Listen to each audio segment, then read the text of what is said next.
Good afternoon, everyone. Kevin Chowning, Healthcare Industry Lead for Apps Associates. Welcome to our first episode regarding HCM and healthcare. In today's episode, we're going to be discussing Oracle Time and Labor and workforce scheduling within the healthcare sector. At Apps Associates, we know that within healthcare, especially hospitals and medical care facilities, it's very important to have the right staff at the right time, and oftentimes, schedules and time rule processing can be very complex. Joining us today is Brandi Duy. Brandi is our Apps Associates HCM Director. Brandi? Hi, everyone. Glad to be here today, Kevin. Thank you so much for including me, and I look forward to sharing some of our implementation experience in healthcare, specifically around time and labor and workforce scheduling. So, Brandi, when we think healthcare, especially hospitals and patient care facilities, we're thinking 24/7, 365, where staffing is critical and time rules are complex. We may have employees working multiple shifts with shift differentials, rules around on-call, callback, even maybe second callback, multiple jobs, multiple departments. Now, I mentioned a lot of scenarios there, so let's focus on a couple of those. What are some of the considerations that come to mind related to the deployment of Oracle Time and Labor in healthcare? Yeah, so when we implement these modules of Oracle HCM within healthcare, we want to make sure that we've architected and executed the foundations of time and labor that allow for automation. So we know that there's a lot of unions and CBAs in the healthcare space, and we want to make sure that policies, time calculations, schedule requirements are all accounted for in the way that we set up the system. Whether the employee is entering a time type that is specific to their role, we want to make sure that all of that is programmatically executed and automated to pass to payroll for appropriate pay and appropriate time calculation. There's a lot of efficiency that's gained when you leverage Oracle HCM for a fully integrated process. Whether I'm an employee, entering an absence or going through workforce scheduling, I want my time card to pass, seamlessly and efficiently to payroll. So how does Oracle handle the situation where you may have an employee who works multiple jobs in that, say, a nurse may also work in the lab? Yeah, that's a great question. So Oracle has the concept of multi-assignment or multiple assignment, where I as an employee can have multiple assignments or multiple roles that I play within an organization. And what's wonderful about that is there can be criteria or even time types that are tied to those assignments.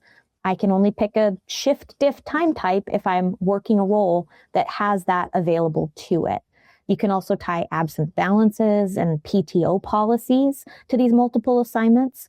And having that clear alignment for multi-assignment allows those appropriate rates of pay to also pass accurately and correctly. There's also effective dates, which can be put in for multi-assignment. And this helps eliminate time-consuming retro pay that a lot of organizations have to deal with.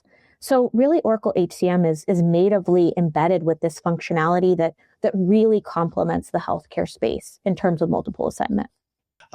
So within the Oracle Fusion, there's been a lot of excitement recently around the new workforce scheduling and workforce optimization products that are now available. Can you tell us a bit about how those work within a healthcare environment?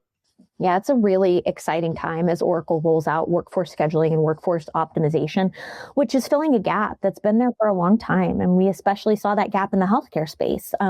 Organizations that are using workforce scheduling and are successfully operating in healthcare, they're able to maximize coverage, gain efficiency, provide patients with the best care that they can, leveraging the staff with the right skill sets at the right time. Workforce optimization is amazing because it can use criteria, eligibility. It can even use employee preferences to produce optimal schedules so that I, as a scheduler, am really only dealing with exception handling. I don't have to recreate these optimal schedules, week in and week out because the system's doing it for me. Shift rotations, shift pickup, shift call outs, all of that can also be handled through a really robust self-service capability in workforce scheduling. So again, I said it's a very exciting product and you can tell I'm getting excited. There's a lot of great capabilities there and we're very excited that we're getting to roll this out for clients. Okay.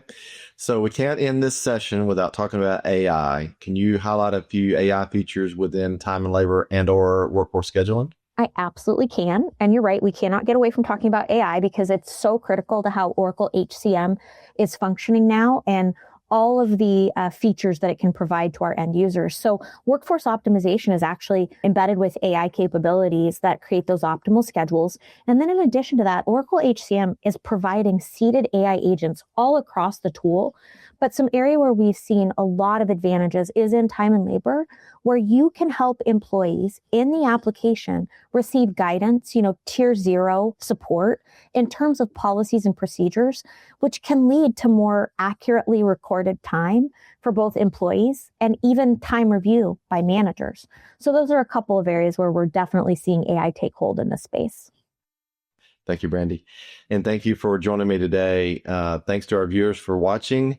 And if you have questions about anything discussed here today, or you want to dive deeper, feel free to reach out to myself or Brandi.